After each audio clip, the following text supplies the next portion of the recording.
Joining me today for the interview is Dr. Douglas Reeves. Doug is the author of more than 40 books and more than 100 articles on leadership and education. He has twice been named to the Harvard University Distinguished Authors Series and was named the Brock International Laureate for his contributions to education. Honestly, if you've been in education and you don't know who Doug Reeves, I'm not really sure what you have been doing. We could spend an entire podcast on just the accomplishments alone. Doug has been a major influence on generations of educators, quite literally around the world. So, Doug, I want to welcome you to the podcast. Well, thanks so much. It's delightful to be with you. Great. Thanks for doing this, Doug. I really appreciate it. You have had, of course, an illustrious career and have been such a massive influence on several generations of educators. And so we, of course, could take this conversation in a number of different directions, and we will go in a few.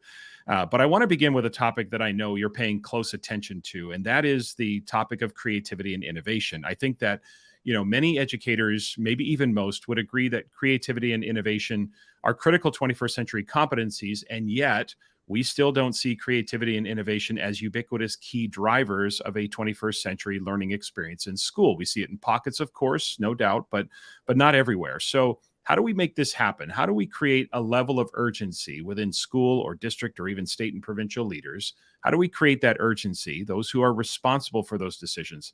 How do we make the case that creativity and innovation need to be key critical outcomes of a 21st century education? Well, I really appreciate the opportunity to address this critical topic. And it's not just critical for educators. The Global 1500 CEO Forum had creativity at the top, ahead of quantitative analysis, ahead of communication, ahead of a lot of things that people think that they go to CEO school to learn. Creativity is still what they want. And so it is important to us as educators. The problem is not just valuing it. The problem is that there's a fundamental misunderstanding of what creativity is all about and how to achieve it. And let me just illustrate with a couple of examples that the research that was in the book, The Myth of the Muse, articulates. One is that a lot of people think, well, creativity, it's this kind of lone genius out creating things, just leave them alone and then a miracle happens. And the truth is, the vast majority of creativity happens in teams, not individual enterprises. The fact that we recognize, for example, people as Nobel Prize winners has a lot more to do with the fact that, for example, in science, we don't recognize half the people who did the work. We call them women, and a lot of that was unrecognized. Similarly, there's this appetite for the lone genius, when in fact a lot of accomplishments are done by teams. Even in our field, Tom, when you think of a super paper, that is the research that is cited more than 1,000 times in education, it's 6 times more likely to be done by teams than by individuals. And so that's one reason I think we have reference sections in the books that we write to really honor the fact that no one of us alone is inventing these ideas, but it's the product of teamwork. And the second big misunderstanding that you see in schools a lot is that they think creativity is drawing outside the lines, think outside the box. Howard Gardner and I did this deal at the public library in Boston a number of years ago, and he had this great line that I love to quote. And Professor Gardner says, "You can't think outside the box until you first understand the box." So the idea that it's all just squishy and undefined and unregulated is simply untrue. Creativity requires structure. Creativity requires feedback and evaluation. And a lot of people don't get that those are essential elements of the creative process. So you make me think of often when I talk about creativity as well, I think about songwriting, and nothing is more creative than writing a song, and yet there is structure and discipline to what a song has. It's a chorus, there's a verse, there's a bridge, there's so much structure and discipline to that. And I love that quote as well. To think outside the box, you have to understand there has to be a box. So how do we make this? How do we create the urgency? Is it that we create some of that urgency within leaders by helping them understand that it's more attainable, that it's not just the idea of creating something that is aesthetically pleasing, but it's this idea of how we think. It's creative thinking and the process of being creative. Is that the way we create the urgency within leaders to try to move the needle as far as this being a priority? I really appreciate your use of the word process, because that's what it is. I think this burst of genius is simply not what happens in the creative process, whether it's in music or whether it's in art or science or anything else. One of the gravest misunderstandings you see in education is that in the real world, you got to get it right the first time, which is not at all what the real world is. The real world is the process of trying, getting feedback, improving it, getting feedback, improving it. And so when I hear people assert in education that we have to get that paper right the first time. We've got to get that. That's like saying Mozart had to get it right the first time. They don't. It's a process of iteration. Right. And that's true in every creative endeavor. And my plea to teachers is to, frankly, get more respect for the feedback that they provide by having a process, as you said, of always making student work iterative, responding to feedback with resubmission, and burying this nonsense that you got to get it right the first time. Nobody does. Yeah, there's so much opportunity for revision, refinement, practice in the world. Now, of course, when it comes to creativity, the elephant in the room is often, and I know you hear this, I hear this too, is the topic of assessment. And of course, my favorite topic. Some would say that you can't assess creativity. I am of the mindset that you can and should assess creativity, especially if we're going to make the assertion that we are developing this within our students. And I know you agree with that, but my question is how? When you think about assessing creativity and innovation in schools, how do you advise teachers or schools to assess creativity and innovation without potentially and inadvertently stifling someone's desire to be creative and to think outside that box, if you will? Well, there's two separate levels of assessment. One is assessing the result of creativity, and that I admit is tricky, and reasonable people can differ. Look at the Paris exhibition of 1860, where the Impressionists led by Monet broke through. That wasn't a unanimous verdict. They literally had to go to a separate building to display what now we would regard as classic Impressionist art. So creativity is not always immediately recognized. The same is true in music. I just heard 2 world premieres on Saturday night of 21st century music, which were glorious and were wonderful. But I've also listened to 21st century music that doesn't meet those categories. So I understand assessing the result of creativity can lead to controversy. However, unambiguously, what we can do is assess the process of creativity. And that's, in the myth of the muse, I had this 8-point rubric that we can use from every classroom. For example, if we have a classroom activity that works independently, one shot and you're done, gets it right the first time, which sounds really good, but it is the antithesis of creativity, when in fact we want people to work as a team, we want them to collaborate, and we want them to go through iterative processes of getting feedback. So on the rubric there, we can be very clear and specific on assessing the creative process, even when we might disagree on the creative result. Yeah, it seems to me that so many that would bring such a breadth of applicability to so many different subjects, because it's still about creative thinking and it's about the process of being creative or thinking creatively, and that way we sort of join together so many subjects that might be seen as separate silos. They might not seem connected, and yet we can teach a kind of universal process of being creative. Would that be the way you would approach that with schools, to try to bring people together to say this is the way that we teach the students and help them create opportunities for them to think creatively and be innovative? Absolutely, Tom. And in fact, I think the premise of the question about multidisciplinary approaches is a great way to illustrate the point that creativity is not simply something that happens in the arts. And let me illustrate with an example. I'm a math teacher, and a lot of people think that, well, gee, math and science, just the facts, Jack, you don't have to be creative there. If that were true, of course, we would never have the technology revolution that we have right now. But I'll just illustrate with an example of a wonderful math, science, social studies, multidisciplinary assessment that I saw that starts with 2 simple data sets. And one is on the x-axis, if you will, the years from 200 years ago to now, and on the horizontal axis, temperature, ambient temperature, ocean temperature, and so on. Well, if it's just a math problem or just a science problem, it's a pretty straightforward issue. But if you're asked to look at those 2 data points and ponder the question, is global warming real or not? Because there are powerful advocates on both sides of that, where they're looking at the very same set of data and yet can draw different conclusions. That, to me, is the essence of using your idea of multidisciplinary approaches to really get to creative understandings. And that involves a lot of mathematical and scientific rigor, but also creatively looking at what seems like a plain data set and coming to real world and pretty drastically different conclusions. Is it that what do you think is stopping teachers or leaders from, I guess, for lack of a more sophisticated term, pushing creativity and innovation to the forefront of the experience? Is it that lack of understanding of what it truly is?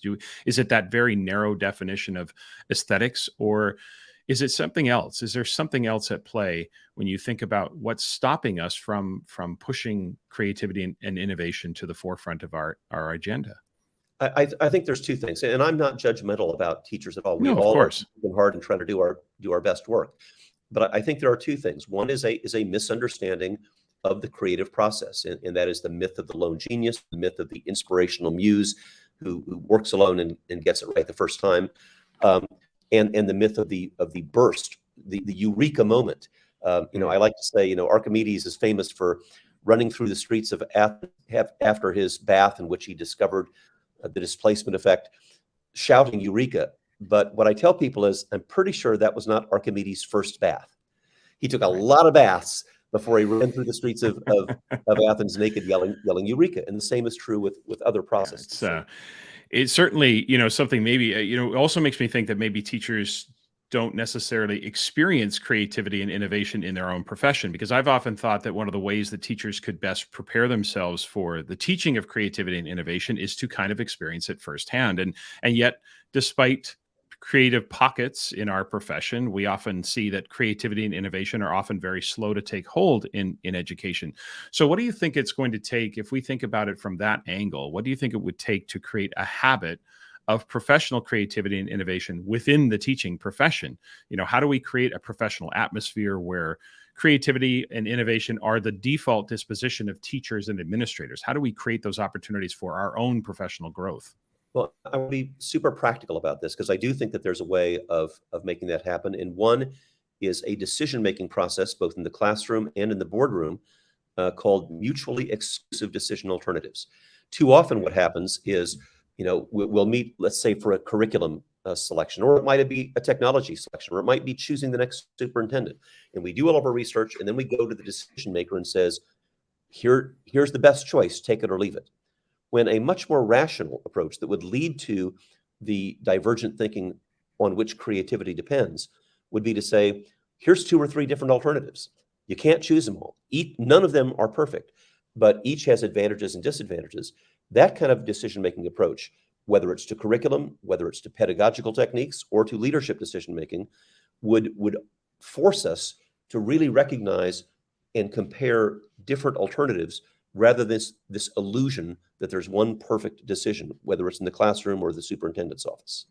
Yeah, maybe the nature of educators themselves, who are planners and definitely like to get it right. And you're right about our own expertise. We in the eyes of the students, we don't want to show sort of mistakes, or we don't want to necessarily show that we don't know, or that we're uncertain. And yet, part of being creative and innovative is that trial and error. It's the practice and error. And I think teachers becoming more comfortable with the idea of, again, we're not talking about egregious errors. We're not talking about doing harm, but we are talking about the fact that refinement in our profession, it does take practice, and it does take opportunity, and it does take refinement, and it takes a willingness to step outside of that.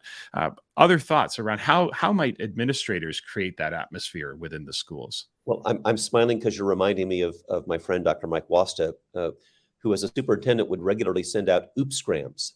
You talked Okay. about we got to make it safe to make a mistake. Well, when the Yeah. superintendent is regular to saying, here's my three biggest bloopers of the last month, and here's how we can all learn from it, then that makes principals and teachers and ultimately students a lot more fearless in making those mistakes. And in my most recent book, Fearless Schools, it's Yeah. all about psychological safety. Can you make a Mhm. mistake?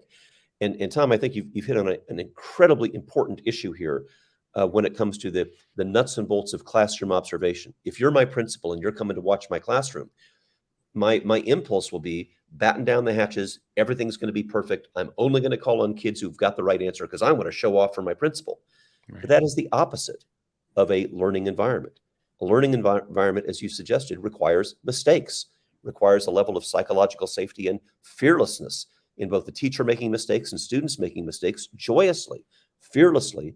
That's how we learn. But I fear too often we think engagement is all about showing off and having a perfectly rehearsed presentation for you rather than the environment in which real learning happens, and that involves mistakes. Yeah, we still may be in a place where in the abstract we proclaim that it's okay to be wrong, it's okay to make mistakes, it's okay to refine.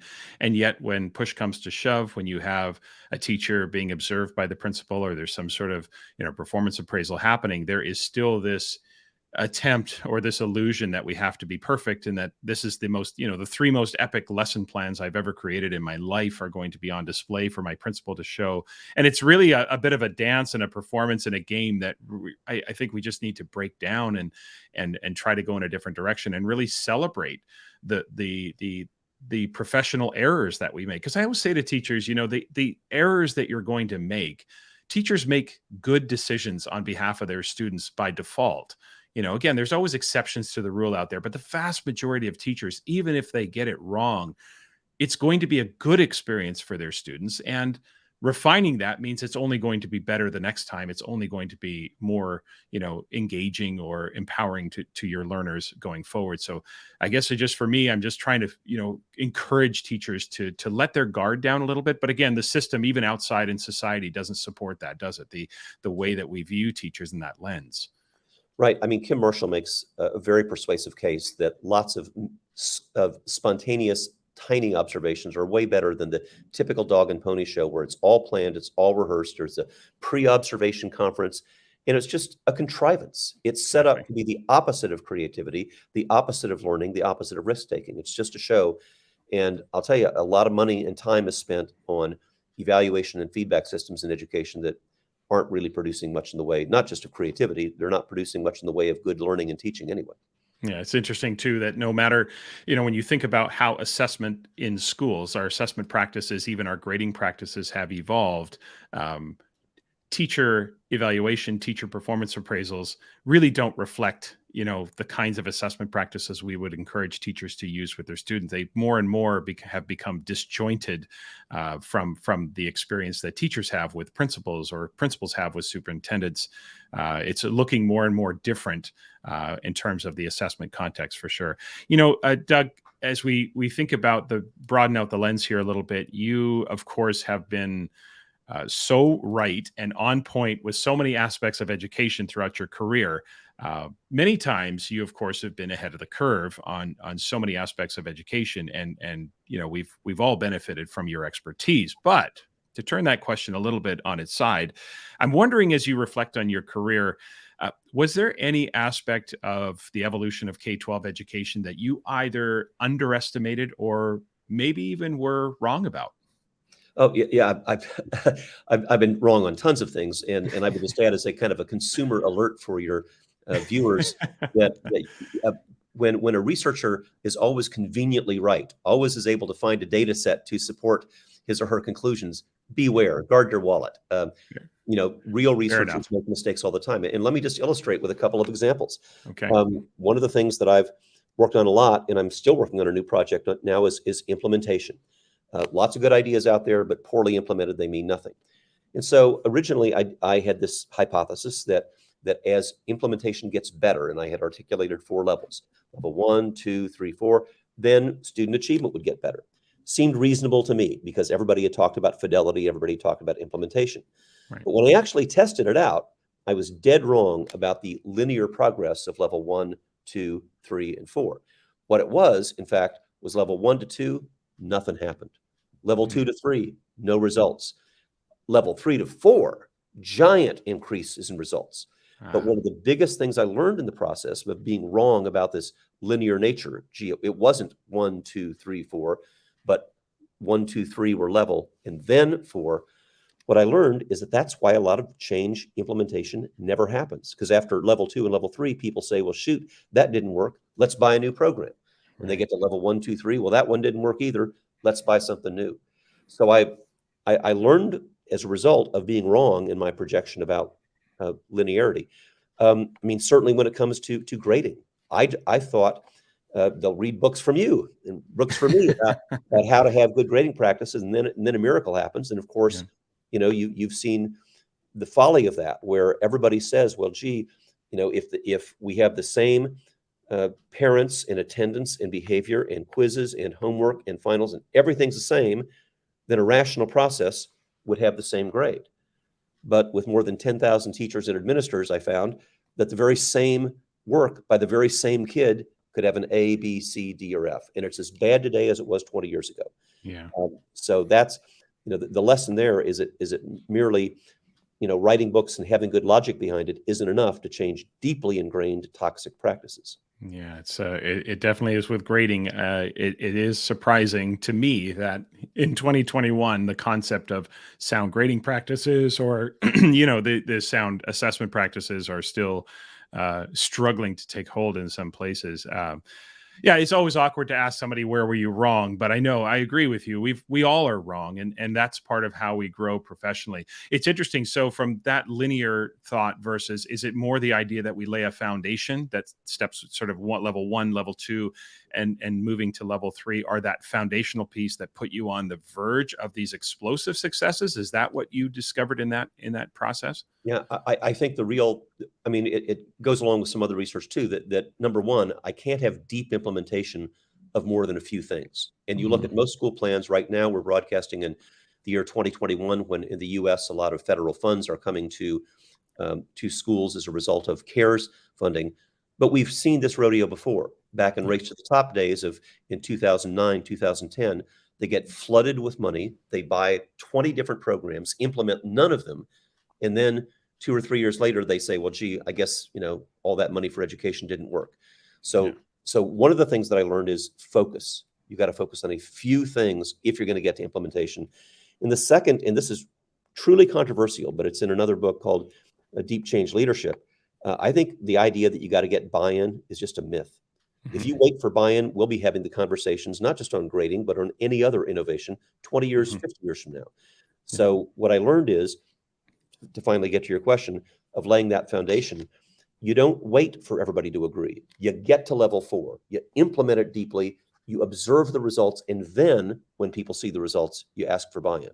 Because if you spend all your time planning and thinking and cajoling and pleading, nothing ever happens.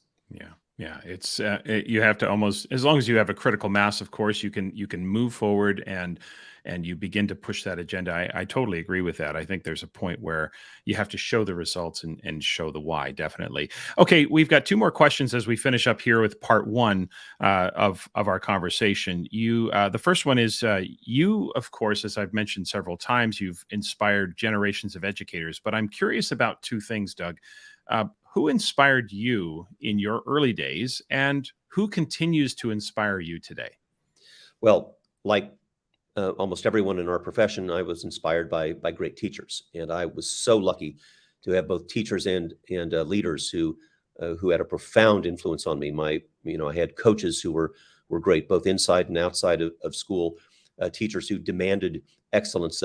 My mother, who will turn 99 this year, kept all of my old report cards, and in cleaning the house, sent them to me, including one in very large letters in 6th grade that says, "Does not work up to his potential." So I was inspired, even though I didn't particularly appreciate it at the time, by teachers who had high demands of me. Also, my own parents clearly were major roles. My mother, although never paid for it, was a teacher throughout her life, and my father as well. My grandmother was the first woman superintendent of schools in the state of Illinois. Wow. So I come from a long lineage of educators and leaders who take the profession seriously. And still today, I mentioned Howard Gardner earlier, who continues to be an inspiration. So thoughtful, self-effacing, a person who doesn't claim that he has all the answers and bristles when people act like multiple intelligence is settled science, when here the guy who coined the phrase is still working on it and still trying to pursue it. Obviously, Rick and Becky DeFore, huge inspirations to me as well. And I would say in my conversations, John Hattie, I think, is the foremost researcher of our time. Got an email from him this morning and collaborating on a project. I am full of inspiration for people like that. But Tom, I'll tell you, the big names that we all recognize are there. But a week ago, I was in a California middle school having lunch with the kids who hadn't been in school for 18 months, who, to read the newspaper accounts, were raised by wolves and don't know how to sit down and don't know how to act, and are sitting having lunch with a perfect stranger in the cafeteria telling me what they loved about school. So you want to know what the inspiration is today? I love all the big names, but let me tell you, today's 7th and 8th graders I find pretty inspiring too. Yeah, it's certainly echo and share that experience, having recently just got back out on the road and been in schools where you can feel that energy and the inspiration and the wonderment you see in students as they learn things for the first time, as they explore and move themselves. And of course, middle school, I think we could probably, Doug, going back to your report card, I think we could probably say that of most sixth graders, which is not living up to potential.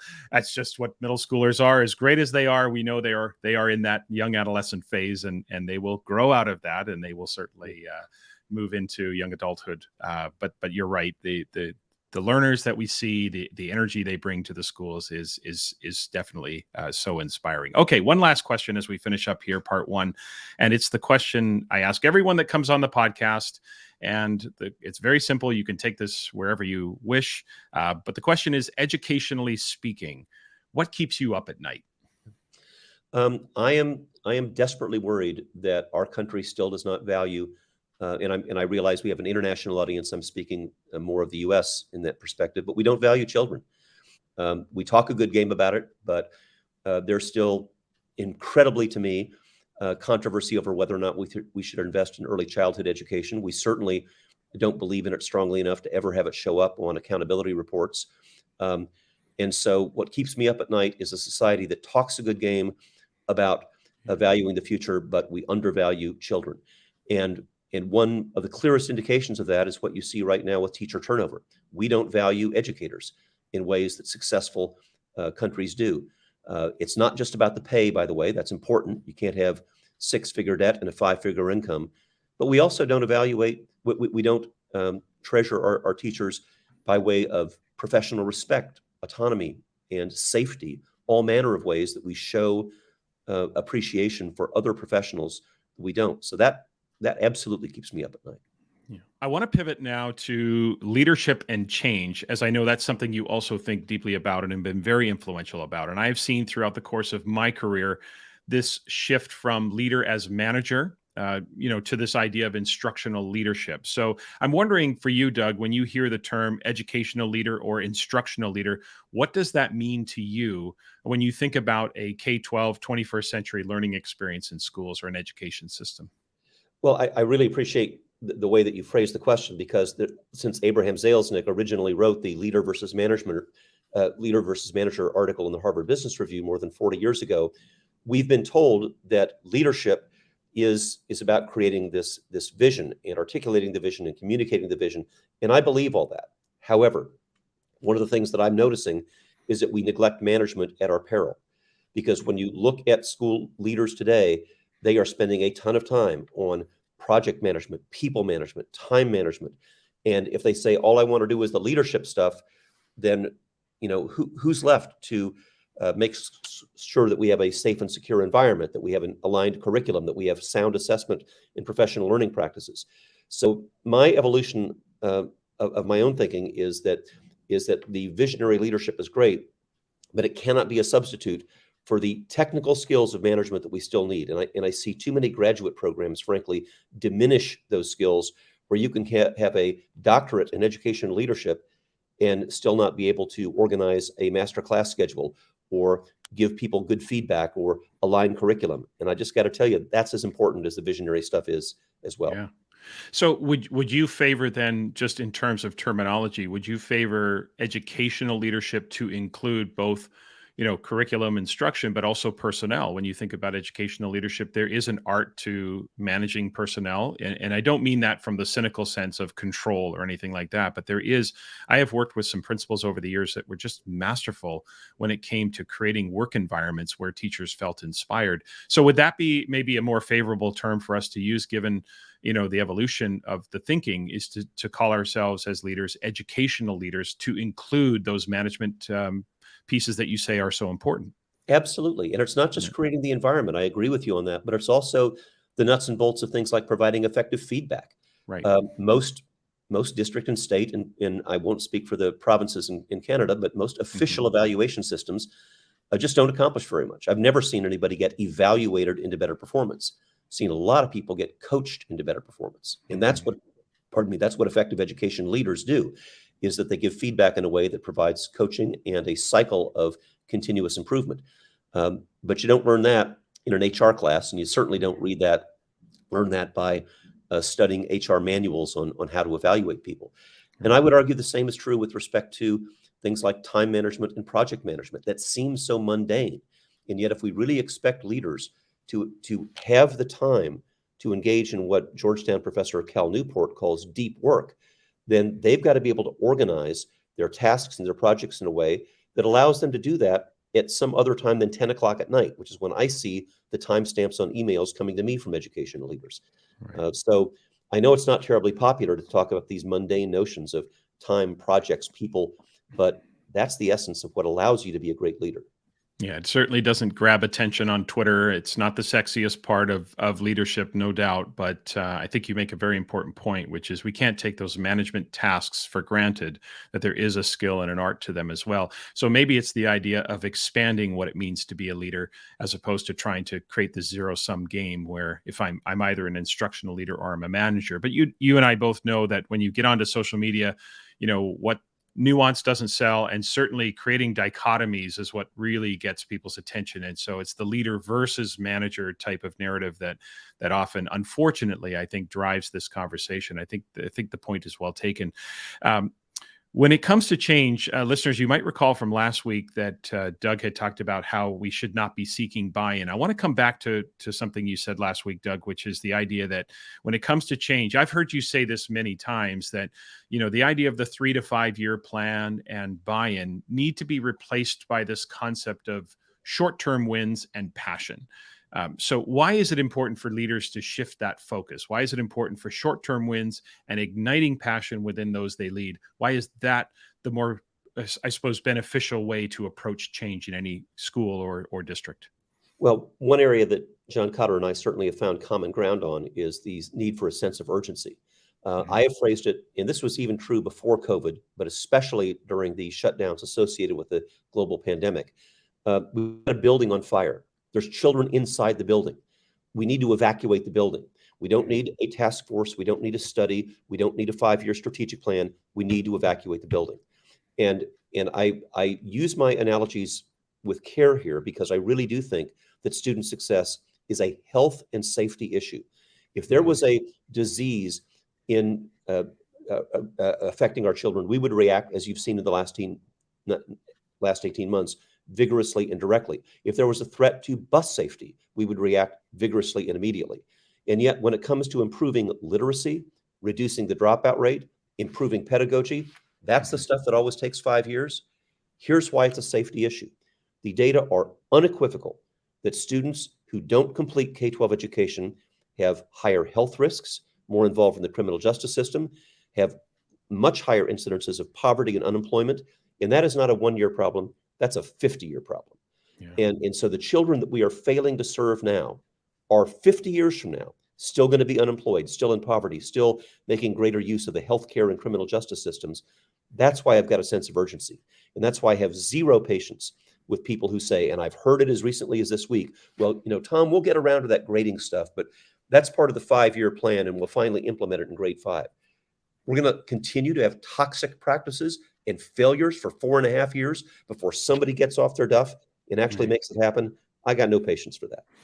Yeah, I couldn't agree more that there does come a point where that urgency, not necessarily to create panic in people in terms of change, because it does take people time to unlearn some habits. But I'm with you. I think there comes a point where we have. So how does a leader? Let's pick up on that a little bit here. How does a leader get to a place? Because obviously you need a group of educators, you need your colleagues. A leader stands in front of a faculty and makes an assertion about the urgency. How do we get to the place where teachers are going to listen to that message and follow that message? What can leaders do to cultivate? Because you can make all the assertions you want to, and yet you may not have people in the building who are with you. So how do we get to that place where you can make those kinds of assertions and teachers will be, okay, this is the work we have to do. Let's roll up our sleeves and get there. Well, there's two things. Number one, the change model that I found most effective is inside out change. And that is you start with a small group where they demonstrate, they can read all your books and all my books and everybody else's, but that doesn't prove it's the objection you always hear is, well, prove to me it's going to work here. with our kids, with our school. So fine. The inside out change model, we call it the science fair for adults, is where that small group will say, I'm going to try, for example, a 4-point scale instead of a 100-point scale. I'm going to try not grading homework. I'm going to try fill in the blank here. And in a very short period of time, literally one semester, 90 to 100 days, they'll be able to say, this is no longer external research. I've proven it works with our schedule, with our bargaining agreement, with our culture. I know it can work with our kids. Then you have inside out change. And that's how I've seen change take place. So I think it starts with getting those short-term wins. However, there's other things I think we can do to accelerate it. And one is to remove the default. If you've got, for example, an electronic grading system that allows or even encourages toxic practices like the average, turn the darn thing off. You know, those are things that we are empowered to do. And I think sometimes our own technology, and that's just one example, the same thing is true with Bell schedules. I've asked people around the country, do you have the same schedule in the fall of 2021 as you had in the fall of 2019? Because if you do, you're telling me that COVID never happened, that shutdown never happened, and I don't need to change the schedule. So some of these physical things, like schedules, like electronic systems, really undermine it. But finally, Tom, I would just say this, perhaps only a very few people on this call can remember the days when faculty lounges were gas chambers, because that's where all the teachers went to smoke. And one day they said, you know what? This secondhand smoke is killing us. We're not going to allow smoking. And I can flat tell you, none of the smokers in the faculty lounge had buy-in on that decision. But we did it because it was a matter of health and safety. 19 states, I hope none of the provinces permit corporal punishment. We've had half a century of evidence that says it doesn't work. And if you raise your hand to strike a child, we're not going to have a debate about your academic freedom to beat kids. You just don't do it. Right. And that's why, I hate to sound so heavy-handed about this, but I'm really tired of debating the obvious. Sometimes you just got to make the decision and go. Sometimes you got to push forward. I have, and I believe I picked this up from you and credited you with this question. So I hope it was you. But I remember years ago hearing you say there's a second question, what's the risk of changing? But the second question is, what's the risk of not changing? Yes, sir. What is the risk of not moving forward? Am I right that was yes, you? Sir. That I think you've I'm said sure that. I'm not the only one who said, but No, but that's where I picked it up from you, which is a very important question, I think, to ask about assessment, about grading, about anything that we're trying to implement, which is what are the risks? And sometimes we don't think that. So how do we get to that place? How do we get people to think about the risks of not changing? Because the status quo is often very comfortable for people. So how do we move the needle on that? Well, it is. And also, to be completely fair, the status quo worked well for us. I mean, Right. Everybody in our profession is a college-educated, successful professional, and God bless them. We're lucky to have them in the classroom. However, every time I say, well, I'm going to use what worked for me and attribute that to all of my students, the question ought to be, what percentage of my students are going to become public school educators with a university degree? Because if it's south of 100%, then we've got to stop assuming that what worked for us is going to work for all of our students. Moreover, things, not just technology, but pedagogy and other things have changed and has improved. I loved Rick DeVore used to stand up in front of audiences of thousands of people and say, I just want to stop and apologize to my former students, because I wish I knew then, what I know now about effective teaching. And to his dying day was always trying to become a better and better teacher. I think that's a great model for all of us. Yeah, it's you talk about the apology. Certainly, in the first 5 to 6 years of my career, toxic grading practices was my middle name, and the things that I used to do. So you're right about that. At some point, you have to just keep growing and thinking about what is the risk of staying there. I love that. Now, how does a leader know? So a leader is, let's say a leader is thinking about, they've been to a few conferences, they've read a few books, and they're starting to have the epiphany that they know that their context needs to change. How would they know that their context is ready for that kind of change?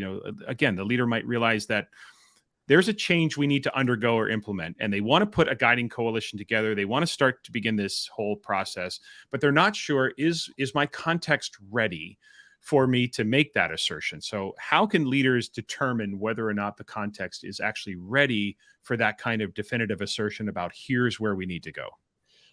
One of the things that I learned in working on this new project on implementation was in medical science. How do they do that? How do they make changes there? And they have a process in medical science called de-implementation.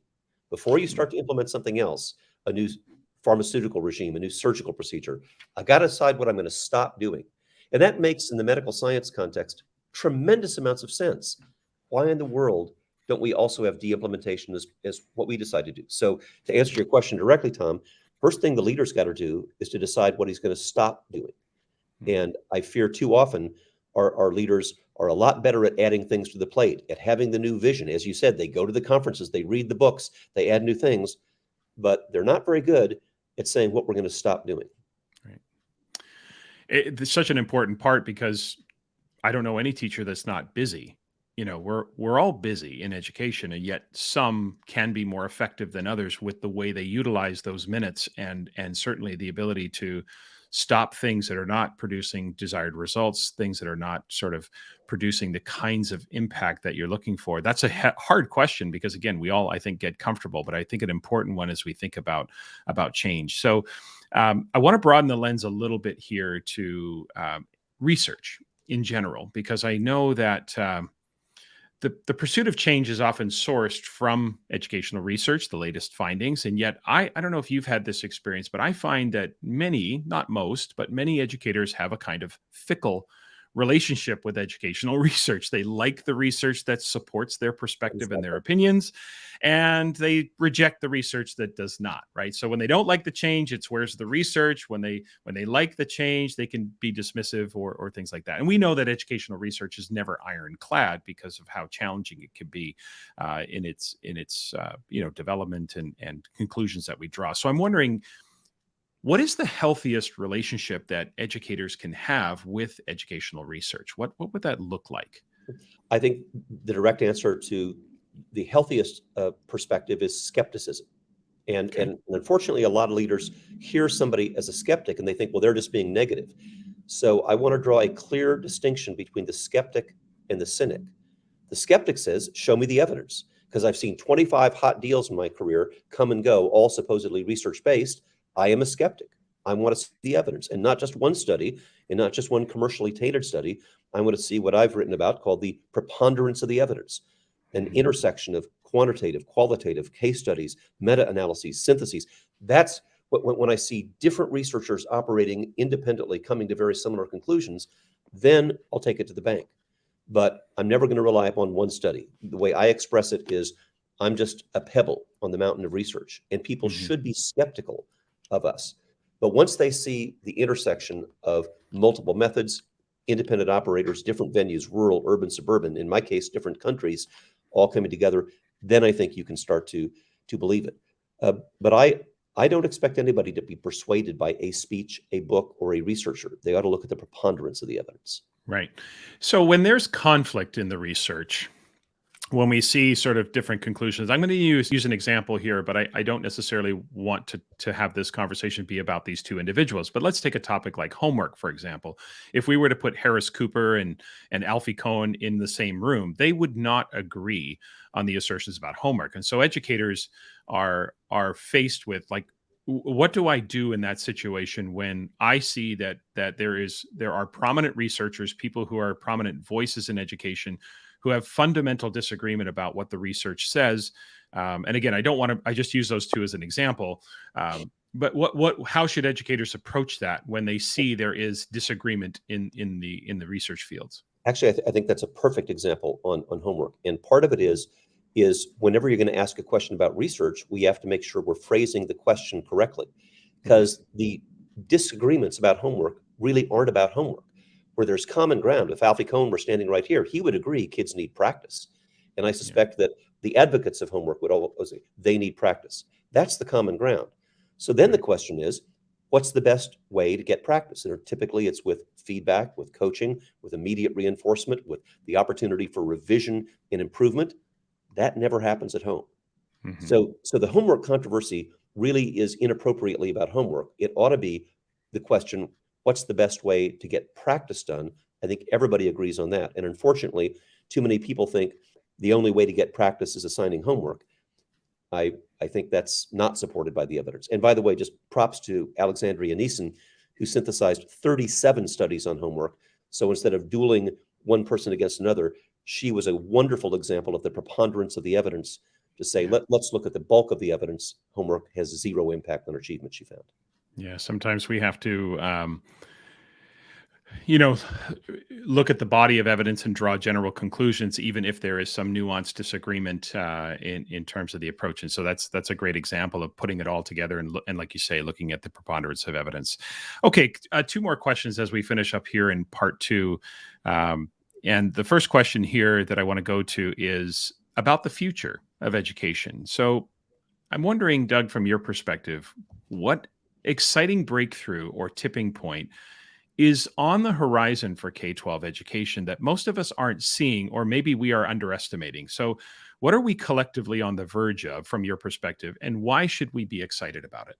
Well, I am the eternal optimist here, and one of the great breakthroughs is this brand new 21st century idea called human teachers. If we've Mm, learned anything in the last 18 months, it is that the whole idea that technology will save us, technology will disrupt education, technology will render all of us irrelevant. Well, that hypothesis has been tested and found wanting because only a small fraction of students during the pandemic really thrived with technology. There are some who did.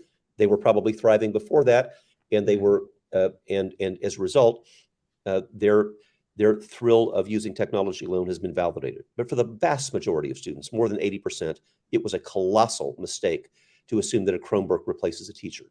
So mm, my hope is in the future of a profession that values relationships, that values human beings, and that even those kids who are technologically have a high affinity for technology, they need to have human relationships too. So mm. that's one big idea that I think gives me enormous hope for the future.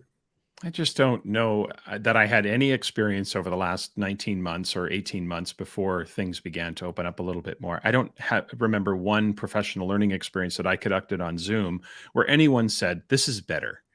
No one. I mean, it worked, and we needed to use technology because we were in a acute situation, and technology can certainly be an enhancement. But I'm with you on that. The idea of those connections and the human interaction between the teacher and the student, the face-to-face situation, certainly taking the best of that and being able to add in technology as a way to enhance the experience. But so from your perspective, you think that it's almost what we're on the verge of is almost uh, a kind of renaissance, a short-term renaissance, with the idea that being in the same room face to face is still the best experience for our learners because of that Un- human connection. Unequivocally, yes. And just to be clear, I wish I could say it's when I'm the teacher, it's the magic connection that I make. But the truth is, it's the kids connecting with each other. And it's Yeah. not just what happens in my classroom, it's what happens in the hallway. It's what happens on the athletic field. It's what happens on the stage when they're in the drama club. All those things are elements of human interaction and relationships that are a vital part of what school does, and that doesn't happen online. Absolutely. And yeah, I mean, it certainly there's a lot of places to learn now with YouTube and lots of online sources where it's easy to learn things. And yet, why is it that the school experience can be so enriching? I agree with you. Those relationships and those connections that the students make with each other, with their teachers, just that whole environment to me is something that I never thought the assertion that technology was going to overtake education. I never really bought into that.